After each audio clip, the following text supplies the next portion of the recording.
सच्चिदानन्दरूपाय विश्वोपत्यादिहेतवे तापत्रय विनाशाय श्रीकृष्णाय वयं नमः।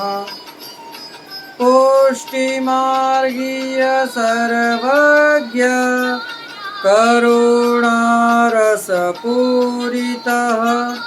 श्रेष्ठफलप्रदाता च तस्मै श्रीगुरुवे नमः।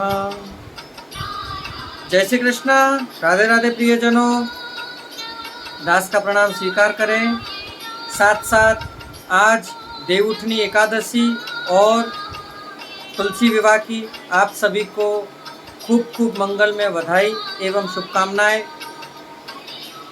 देव प्रबोधनी एकादशी क्यों कहते हैं, तो इस कथा के बारे में थोड़ा सा सत्संग करेंगे और जानेंगे। जानने से पहले यदि आप हमारे चैनल पर नए हैं तो हमारे चैनल को सब्सक्राइब करके बेल आइकन बटन को दबा दीजिए, जिससे हमारे नित्य प्रति के सत्संग के वीडियो आप तक पहुंच जाया करें। और हो सके उतना शेयर करिए। जितना आप हम देखते हैं लौकिक के वीडियो आते हैं, ये कॉमेडी और ये सब, इन पे आप जितना लाइक करते हैं उतना ही थोड़ा धर्म के प्रति भी आप यदि लाइक करना प्रारंभ कर दें। और इस दास की एक ही अभिलाषा रहती है कि कमेंट बॉक्स में कुछ नहीं तो एक राधे राधे तो अवश्य लिख ही दिया करें, लिख दिया करें कृपया कर। तो शुरू करते हैं आज की कथा। देव प्रबोधनी एकादशी जो कार्तिक शुक्ल पक्ष की एकादशी है। भगवान श्री कृष्ण ने युधिष्ठिर से कहा, अब मैं आपको देव प्रबोधनी एकादशी का महात्म सुना रहा हूँ। यह एकादशी सभी पापों को नष्ट करके पुण्य और मुक्ति प्रदान करती है। अब मैं ब्रह्मा जी और नारद के बीच हुए वार्तालाप का प्रसंग सुनाता हूँ, जिसे सुनकर आपका धार्मिक ज्ञान बढ़ेगा। एक बार ब्रह्मा जी के पास जाकर देवर्षि नारद ने प्रश्न किया, पूज्य पिताजी, कृपया यह बताकर कृतार्थ कीजिए कि प्रबोधनी एकादशी के व्रत करने से क्या पुण्य फल प्राप्त होता है। परमपिता ब्रह्मदेव बोले, पुत्र नारद, कार्तिक मास के शुक्ल पक्ष की प्रबोधनी एकादशी के व्रत का फल इतना होता है जितना 1000 अश्वमेघ यज्ञ करने और राजसूय यज्ञ करने से प्राप्त होता है। देखिए, सतयुग, त्रेता और द्वापर, इनमें राजसूय और अश्वमेघ यज्ञ करने से जो फल प्राप्त होता था वह आज की एक एकादशी करने से फल प्राप्त होता है। नारद जी ने पूछा, पिताश्री, कृपया यह समझाइए कि एक संध्या को भोजन करने से, रात्रि में भोजन करने तथा पूरे दिन उपवास करने से क्या क्या फल मिलता है। परम पूज्य परमपिता ब्रह्मा जी बोले, वत्स, एक संध्या को भोजन करने से 2 जन्म के तथा पूरे दिन का उपवास करने से 7 जन्मों तक के पूरे पापों का नाश हो जाता है। प्रबोधनी एकादशी के व्रत से वह वस्तु भी सहज ही मिल जाती है जिसका मिलना तीनों लोकों में मुश्किल है। इसके व्रत से बड़े से बड़ा पाप भी क्षण भर में ही नष्ट हो जाता है।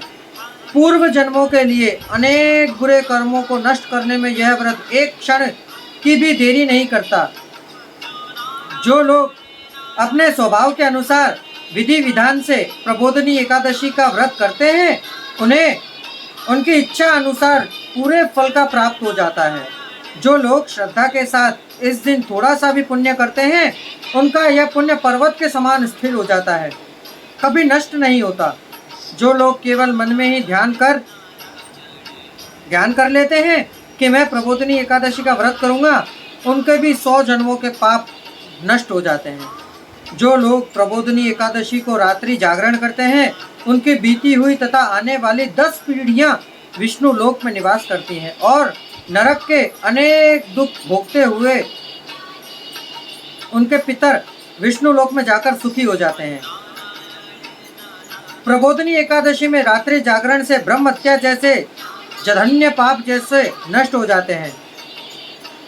प्रबोधनी एकादशी के दिन मनुष्य ब्रह्म मुहूर्त में उठ जाना चाहिए, स्नान आदि से निवृत्त होकर व्रत का संकल्प एवं नियम लेना चाहिए और प्रभु से विनय करनी चाहिए, प्रभु आज मैं भोजन नहीं करूँगा, रात को जागरण भी करूँगा और अगले दिन भोजन करूँगा, कृपया मुझे शरण दीजिए। इस प्रकार प्रभु विनय करके भगवान की पूजा करनी चाहिए। पूजा के साथ ही व्रत प्रारंभ हो जाता है। उस दिन रात्रि में भगवान की मूर्ति के सामने गीत गाकर, नृत्य करके, बाजे बजाकर तथा कीर्तन करके रात्रि जागरण करना चाहिए। कंजूसी को त्याग कर सुंदर पुष्प, धूप, दीवा आदि लाकर भगवान की आराधना करना बहुत अच्छा होता है। शंख के द्वारा भगवान को अर्घ्य देना चाहिए। इस सुकार्य का फल तीर्थों पर दान करने से जो फल प्राप्त होता है वह करोड़ों गुना अधिक हो जाता है। जो मनुष्य अगस्त्य के पुष्प से भगवान की पूजा करते हैं, इंद्र भी उनको नमस्कार करते हैं। जो लोग कार्तिक के महीने में भगवान विष्णु की पूजा बेल के पत्तों से करते हैं, वे मोक्ष पाने के अधिकारी बन जाते हैं। तुलसी से भगवान की पूजा करने वाले भक्तों के 10,000 जन्मों के किए हुए पाप नाश हो जाते हैं। इस महीने में तुलसी महारानी के दर्शन करने या उनके स्पर्श करने से और तुलसी का ध्यान करने से, तुलसी का पौधा रोपने से, कीर्तन करने से मनुष्य करोड़ों युगों तक भगवान के धाम में निवास करते हैं। जिन मनुष्यों के घर में तुलसी का वृक्ष लगा होता है, उनके कुटुंब में जन्म लेने वाले प्राणी प्रलय के अंत तक विष्णु लोक में रहते हैं। जो कदम के पुष्प से भगवान की पूजा करते हैं, उन्हें यमराज कोई यातना नहीं देते।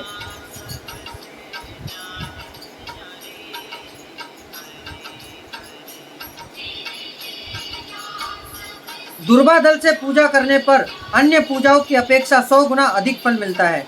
शमी पत्र से भगवान की पूजा की जाए तो यमपुरी का मार्ग सरलता से पार हो जाता है। जो मनुष्य चंपा के पुष्पों से भगवान की पूजा करते हैं, वे संसार के आवागमन के चक्र से मुक्ति पा जाते हैं।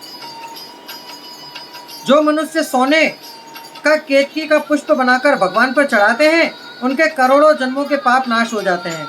जो लोग कमल के सुगंधित पीले और लाल पुष्पों से विष्णु भगवान की पूजा करते हैं, उन्हें श्वेत द्वीप का निवास प्राप्त होता है।